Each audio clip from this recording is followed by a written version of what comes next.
कि गवना अरे करवला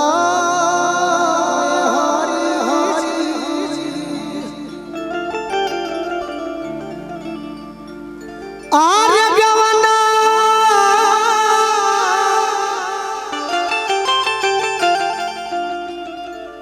करवला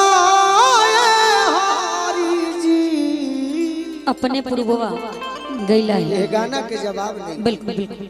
अरे कि अपने पुरबवा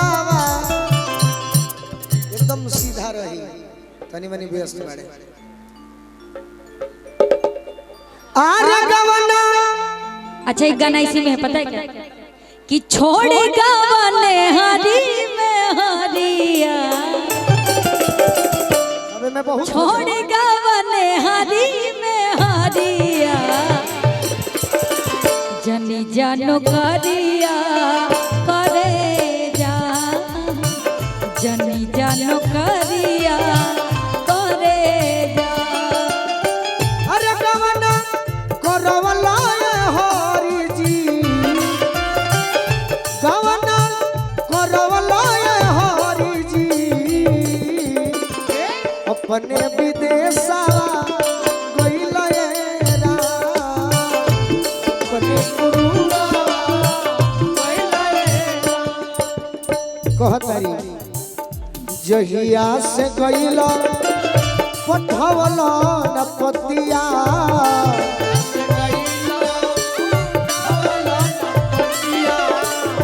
रही रही याद आई तोहरी सुरतिया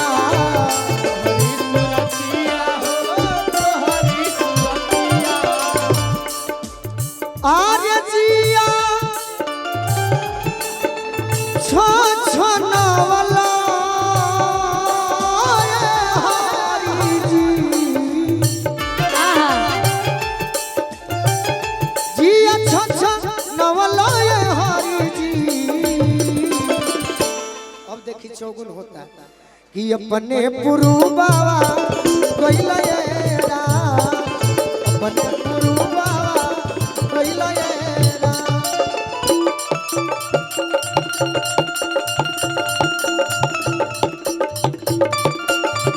जिया जिया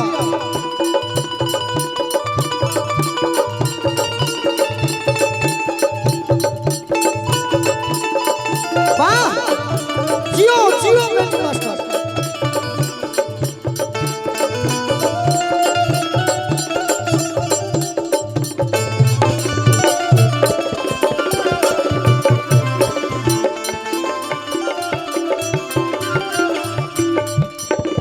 कवनो सने सवाना पतिया पठवला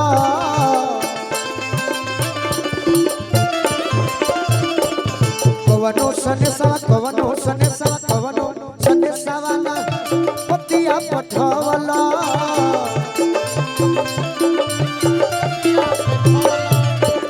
मोर बीरहीनिया के बड़ा तड़पवला